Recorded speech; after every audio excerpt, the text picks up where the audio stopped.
Yeah. So apparently something else is going on since Sophie here.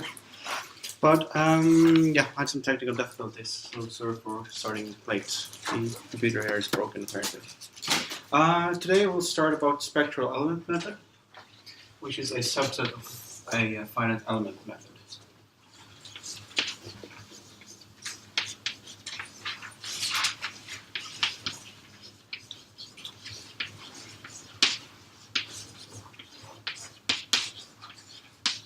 Like so.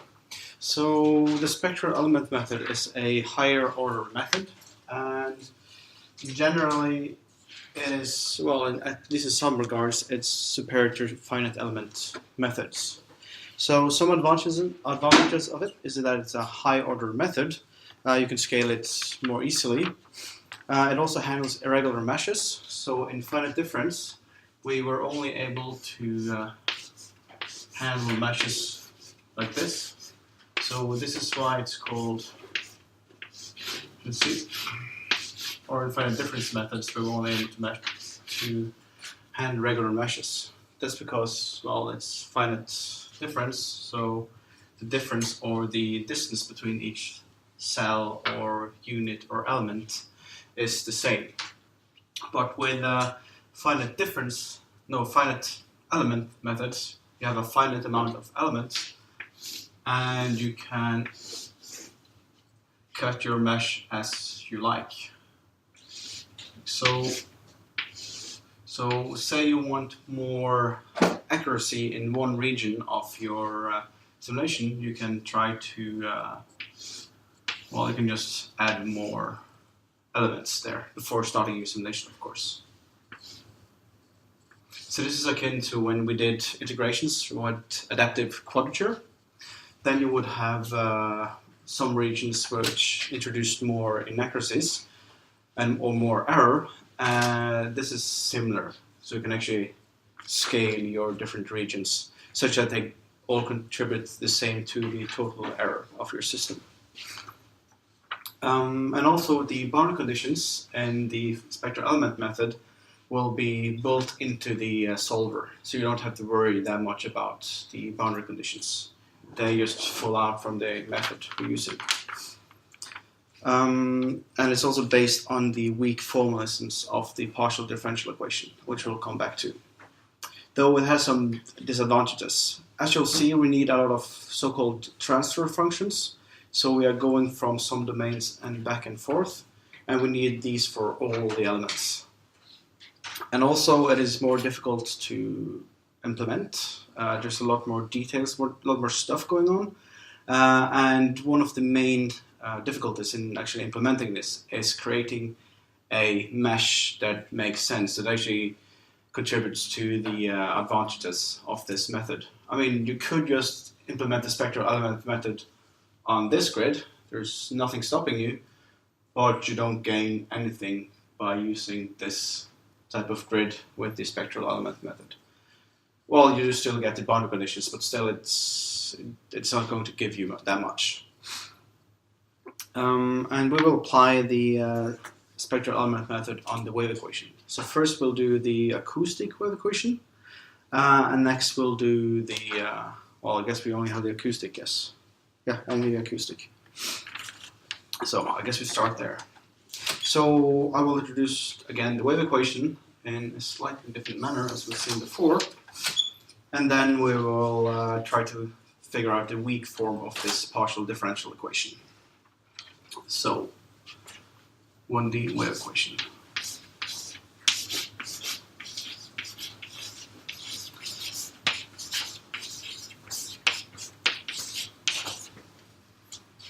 You have the density at some position x, and then the displacement, the double time derivative of the displacement of t minus the partial derivative of the some elastic parameter, yep, mu of x, and then the partial derivative of t.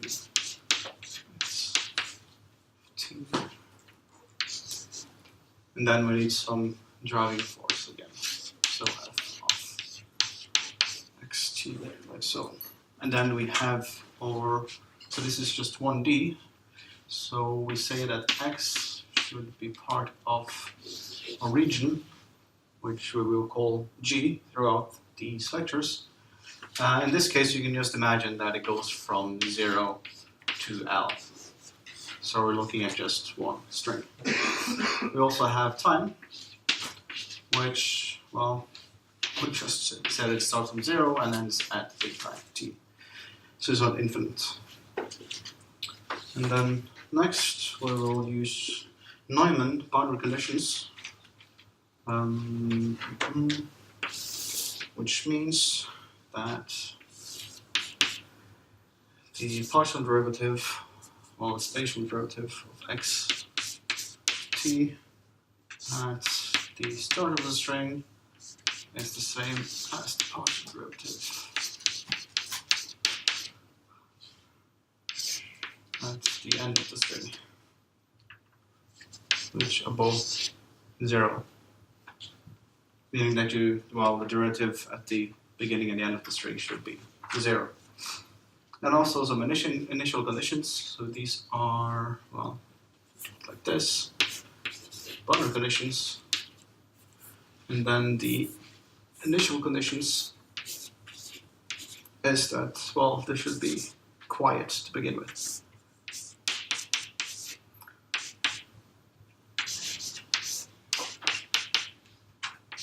Let's see, that's just, so the first time derivative should be 0. That's for all the x's.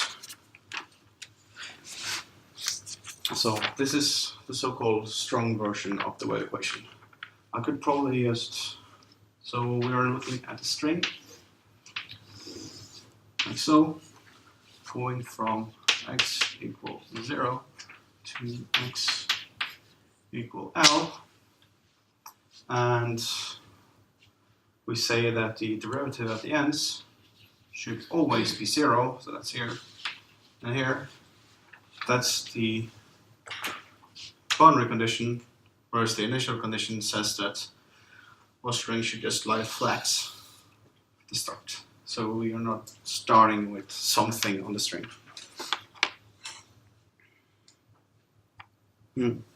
So then we have the strong formulation. So in order to find a weak, we are going to just basically multiply this equation here with some kind of test function. We're just going to call it the test function. And this test function should have something called compact support on this region. I'll come back to that. But anyway, our test function, I'm going to call it W. So this is W, which also lives on G and will give us some kind of real number. So this function W lives on this region here. And then the definition of compact support. So this is more a mathematical detail. Support would have, so this is a general function f. It's not the driving force, it's just a general function from some region big X into the reals. So this is just a function, so this is like akin to the W here, where G is our X and it's going into the reals. Then the support of F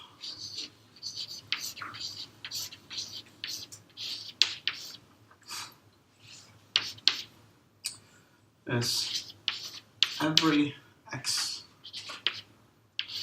inside big X, given that f of x is not equal 0. So that's just a, well, not a detail, but it's also important for the math going on. So this compact subset is a generalization of a space being closed, if that makes more sense. So if you have an interval that starts at, let's say, 2 and ends at 3 exactly, then this is a closed subset. If it's going, so you have like, this is a closed, so 2, 3, this is closed, and 2, 3, this is open.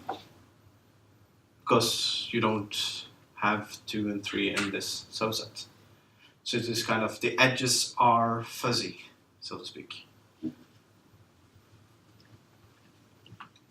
You can always find a number that is closer to 2 than the one you have right now. Say 1.9, well then I could say 1.99, and then you could say 1.999, and we could just continue in all eternity. Yeah. And also this can be generalized in higher dimensions, like for cubes, spheres, and so on. We'll briefly look at 2 dimensions later. But that's more details.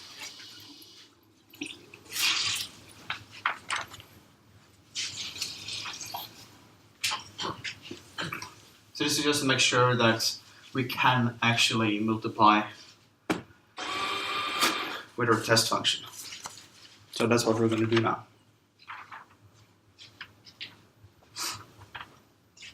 Yeah, we're going to multiply with the test function w and then integrate over space. So that we get, so an integral over g, which is our region, w of x, the density of x. You see this is basically the same equation as over there. dx minus, still the same equation, g w of x partial derivative this mu of x. So I will briefly skip this dependency on space just to make a point. T dx, so that's the left hand side, and then we need to do the same with the right hand side. This should be equal to, again, over g w x, the driving force xt dx. So then we haven't really done that much. Can I remove this? So next we'll try to actually do the integration here.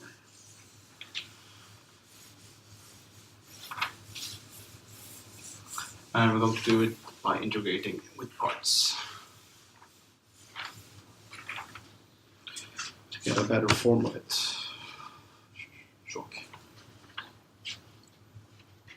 So if you remember integration with parts, I'm just going to briefly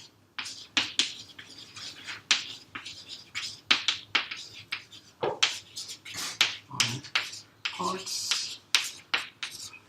This should be regular algebra. So now this is again an arbitrary f, g dx. I will say what f, big F and big G are in a while. F, G, dx. We have that, well, big F is the derivative of f, and big G is the, no, sorry, this is the wrong way. It's the derivative of big F is small f, and the derivative of big G is G. If you remember this from Calculus 1, I hope. So we're just going to use this on this equation, and now I'm going to drop the space dependencies. I mean, it's still dependent on space, I'm just not going to write it because it's implicit. And it saves a lot of parentheses and x's. And none of us likes x's. U, dx, so it's just over there.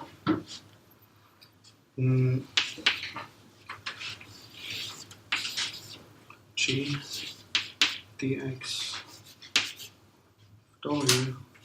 So now this is going to be my small one here. This mu of dx u equals this minus w mu dx u at 0 to L.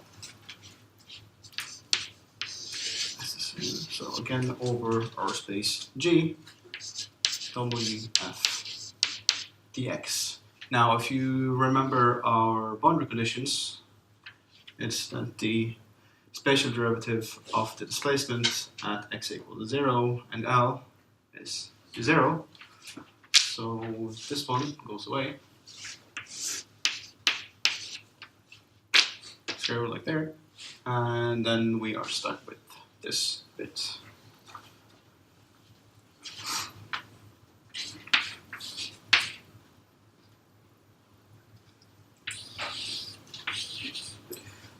Of G, W, rho, the density, x, again, over space, G, mu, dx, w, dx, u, dx, and then this. So this is our, and then we have our weak formulation of the wave equation, or the 1D wave equation, C.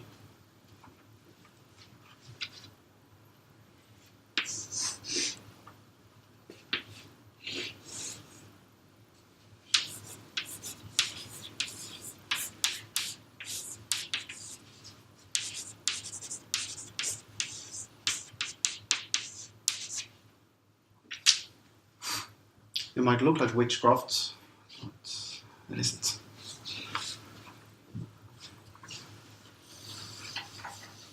So this is the equation we are going to work with for most of this spectral element method lectures.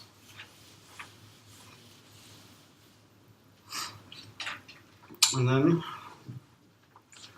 I guess we should also restate the initial conditions now in this weak form because they have slightly changed. So conditions weak form.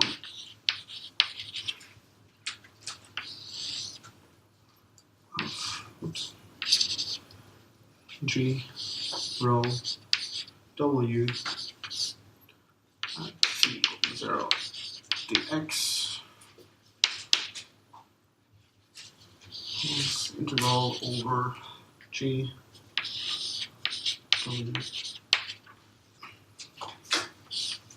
equals 0 dx should be 0. So we have some more details going on here, but it's still the same initial conditions, which is saying that the string should say lie flat when we start. So a solution that satisfies this weak formulation with the weak initial conditions is called, well, the weak solution. And then you would have the, well, again, the boundary conditions will be included without stating them more explicitly. Yeah, and the solution might be less regular, which means that it doesn't need to be differentiable in the same way as with the finite difference methods, yes. and well, some or well, at least some real-world problems do not omit these smooth solutions that you need. Well, that the finite difference methods will provide. They will always provide smooth solutions. Whereas in the finite elements, you can have non-smooth solutions. So, for instance, the step function, where just suddenly, let's see, time over here and here, and if you have something going here, that's the Heaviside step function. It's not part of the curriculum here, but it's just, you can't do this in finite differences, but in finite elements you can have this. So this isn't differentiable, because you would have a, it's differentiable one time, but not two, at least. Anyway, continuing. Now we'll look at something called Galerkin projection. I'm not sure how to pronounce his name. Galerkin in Norwegian, anyway. Galerkin. So it's Russian. Galerkin. Yes. Okay. Guess I'm saying it wrong still, but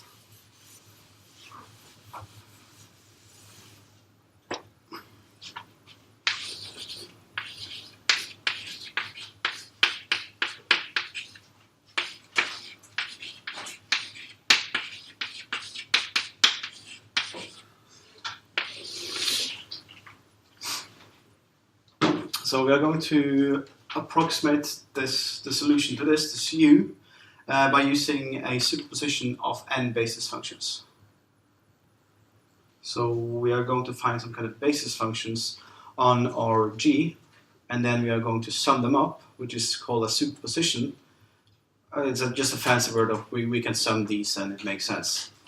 So we have a superposition of these, what did I call them? Basis functions, and then a way of combining them. So we are still going to need some time-dependent coefficients. But yes, we're going to use a finite. So this is an approximation. If we had used infinite of these basis functions, then we would get the exact solution, but we're just going to use a finite superposition of basis functions.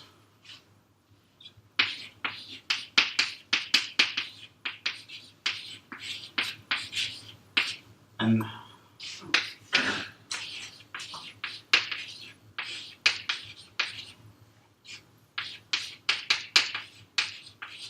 I'm going to call this psi. So psi I, where I goes from 1 to all the way to n.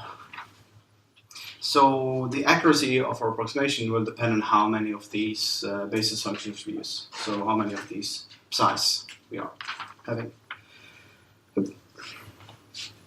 So then we can have a, well, I guess we'll call it an evolution or of this U.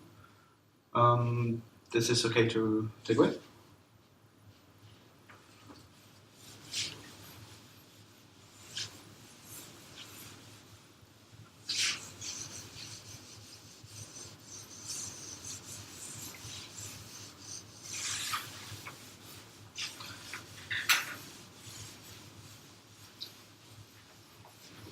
There we go. So this, yeah, and these only depend on space, not time. So we can have our approximate U with the bar T. Well, it's then going to be the sum, the weight sum of these basis functions, which is I equals 1 to n ui of t psi I of x. And this again is then approximately the same as the solution of the wave equation. And these are then time-dependent expansion coefficients. These UI. So T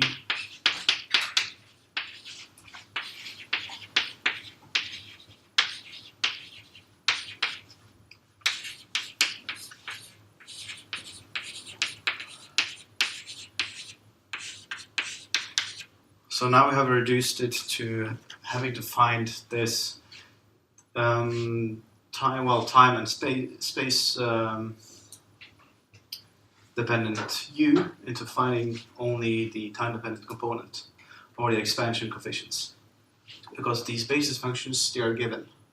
We can pick whatever basis functions we want, but we will use some smart basis functions so we can actually get easier math later on. So then we only have to find n of these time-dependent expansion coefficients.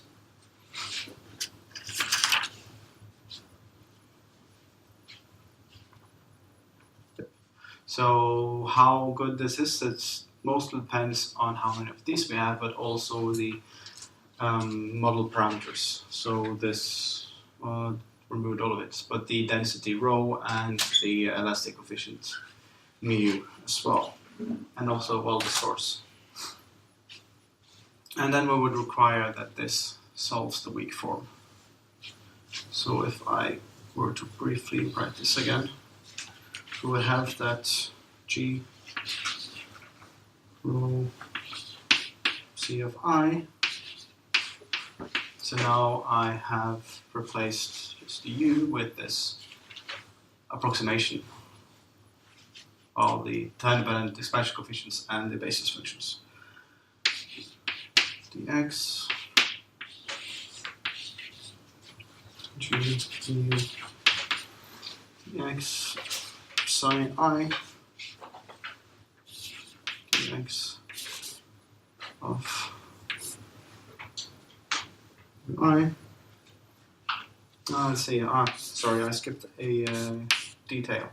So this is still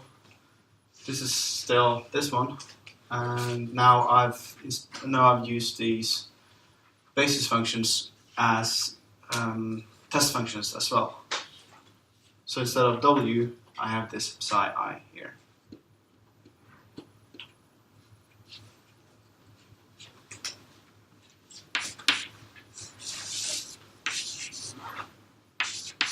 Psi I f dx. And then, well, this is the weak solution. Let's just still solve this. And again, we have the weak initial conditions, which, well, I can just do this. I'm just going to solve it. And this should hold for all of the basis functions. So for all of these. For all CI. Should this hold? So now we are using these basis functions psi, both in the expansion of the approximation and as test functions. It might sound weird, but it does make a lot of sense, because these test functions, they can be whatever they want, and why not just use the basis functions? So then we don't have to worry about more functions in the picture. So then, in order to actually solve the weak form of the wave equation, we have to sum all of these basis functions. So it does sound like a lot of work, but it's not. Well, it is a lot of work, but it pays off in the end.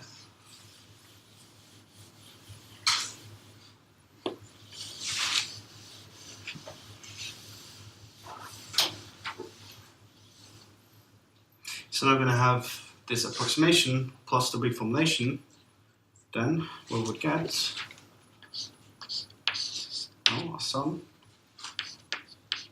1 to n independent expansion coefficient t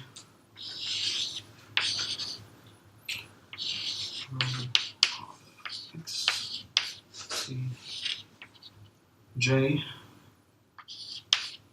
C, I, let's see, this should be x as well, j of x, I of x, x, plus, I'll do it down here, and we have to sum the other term as well, I, t. So you can see we can actually take the time-dependent expansion coefficients outside of the integral because this is only over space.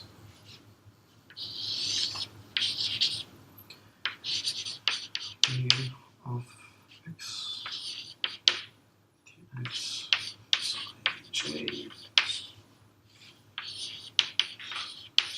I, x.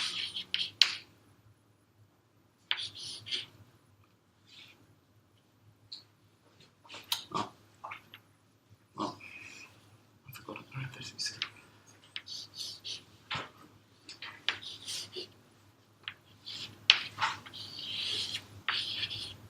G psi j of x, t. So now cj, this is our test function, and the i's, well, that's the basis of this approximation dx.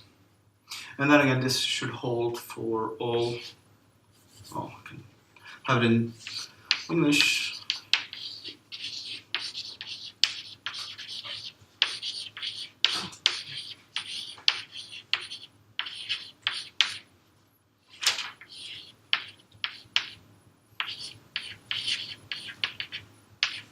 And then, so for all of the basis functions, should be able to fulfill this equation.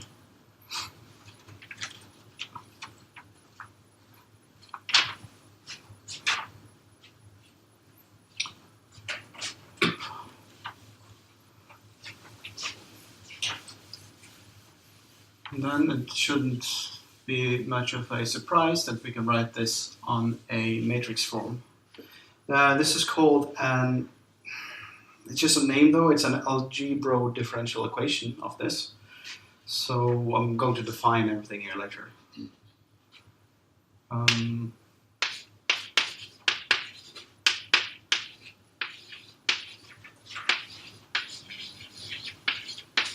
So actually algebra, not algebra.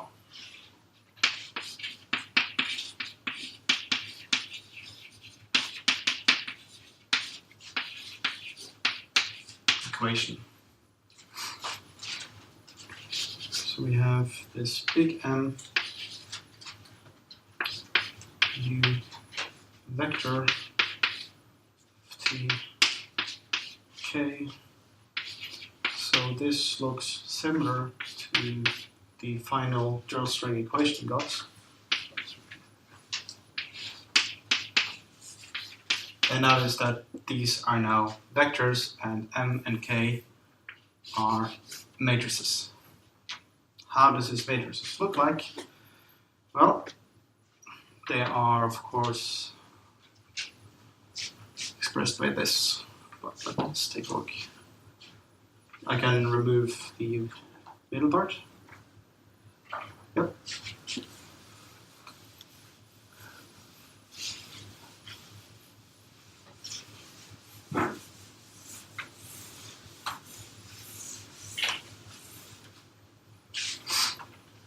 So this M, we're going to call it a mass matrix.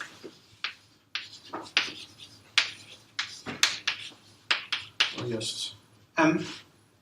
So the elements of this is M, J, I.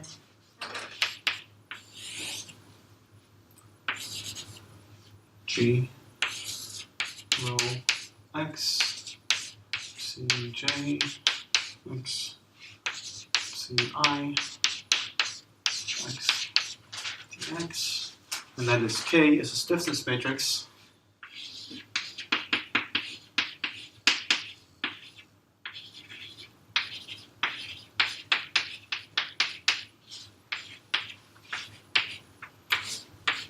K, I. So now these are the jith element of the K matrix, just so it's not ambiguous.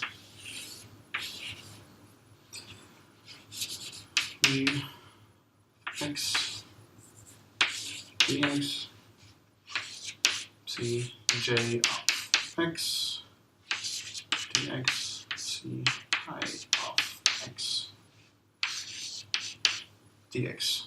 And then this f, the source term or the driving force, this isn't a matrix, this is just a vector.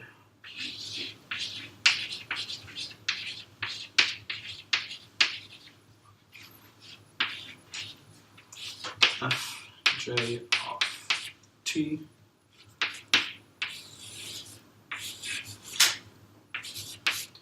c j x plus some f t here should be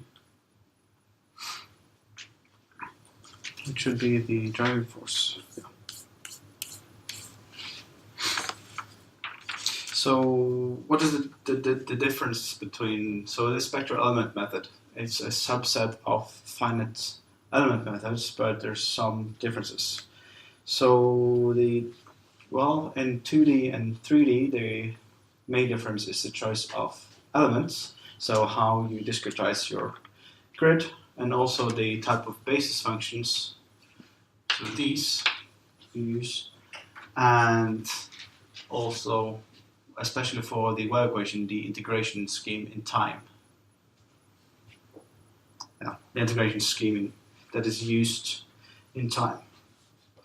But now we'll look more to the elements of this. So how does the elements look like for our equation now?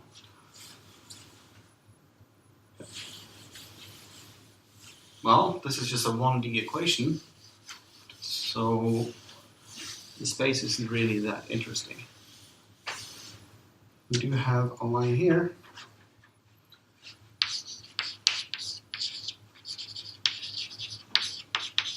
Those elements. So this is a 1D equation. So in 1D, well, we only have this boring line, but now we can divide it as we see fit. So we could have one big element here, and then maybe some interesting stuff is happening in the middle here, so we need more elements in order to express it accurately enough. So, and then maybe one more there. And then we can name them, well, G1, 2, 3, 4, 5, and G6, like so. Not really the most exciting bit, but in 2D it gets more interesting. Now we can have a regular grid. For instance, our area could look like this.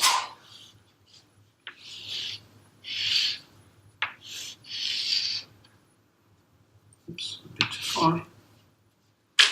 I mean, if you had wanted to do something like this and find the differences, we needed a bigger grid and then just done something here, like for instance with the boundary conditions and whatnot. And now we can divide this as we see fit. So we can have one element here, here, and we can split this in two. One here, just one there, for instance. So we are more free to select our elements. And then again we have to name them G1, G2, 3, 4, 5, G6, and G7. And then difficulty is keeping track to which element is next to which other elements, which again is a tricky part of the implementation of the spectral element method. But also something to keep in mind is that all of these are disjoint. None of the regions are overlapping. So in mathematical terms, and also all of them sum up to the big region. In mathematical terms, that means that the union CE equals 1 and E, this is the number of regions we have. G equals big G. That's a union of them. And also that the intersection of them is the empty set for all I not equal J. Have you seen something like that before?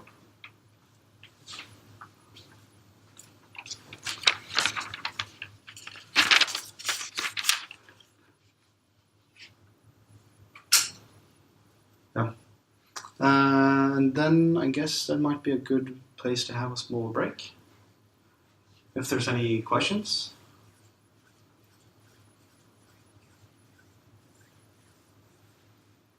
So we are going to use most of what we've learned in earlier courses with basis functions, interpolation, integration, and also some differentiation in order to solve this.